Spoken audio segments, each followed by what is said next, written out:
بسم اللہ الرحمن الرحیم۔ ابتدا میں حضرت رابعہ بصری کے حسن جمال کی دھوم مچی ہوئی تھی، مگر جوانی کے شب و روز انہوں نے یاد الہی میں گزارے۔ ان کے چہرے پر پاکیزگی کا ایک ایسا نقاب تھا کہ دیکھنے والوں کی نگاہیں خود بخود جھک جاتی تھی۔ اسی زمانے میں ایک نوجوان نے انہیں رات کے وقت ایک قبرستان میں چاند کی طرح دمکتے ہوئے دیکھا۔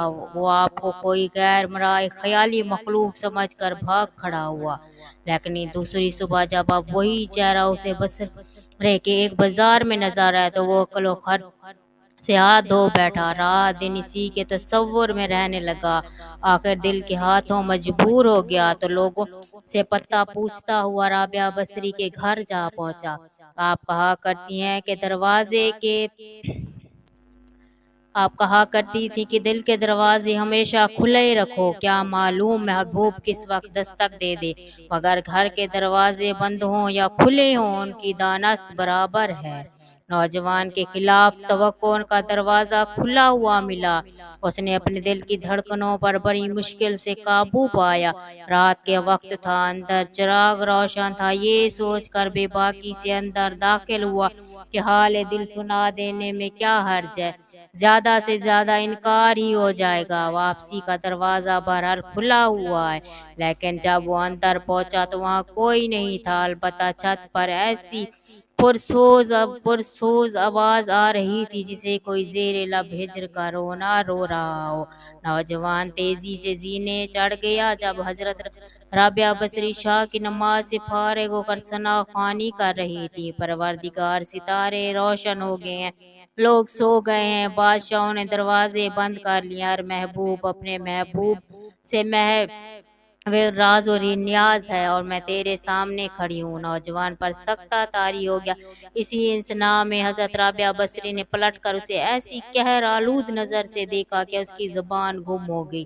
رابعہ بصری نے اس کے قریب آ کر پوچھا، کیا تم مجھ سے شادی کی درخواست کرنے آئے ہو؟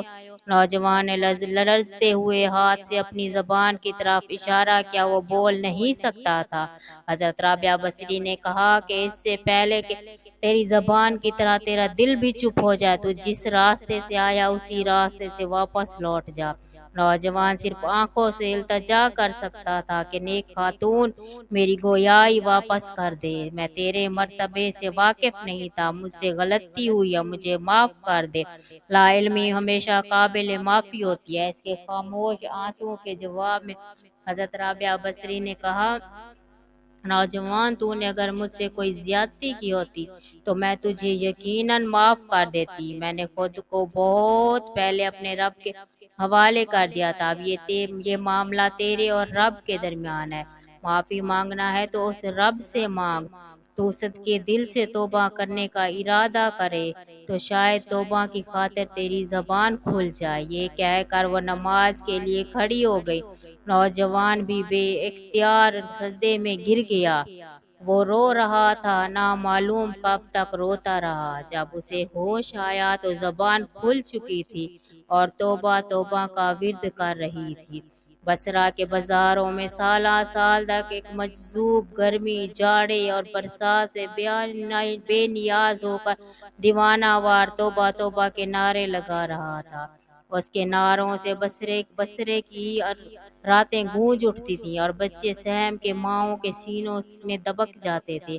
آخر ایک دن وہ مجذوب اچانک کہیں غائب ہو گیا، پھر اس کا کوئی پتہ نہیں چلا۔ وہ مجذوب یہی مذکورہ جوان تھا جو حضرت رابعہ بصری کی بدولت ہی دربار خدا میں مقرب ٹھہرا۔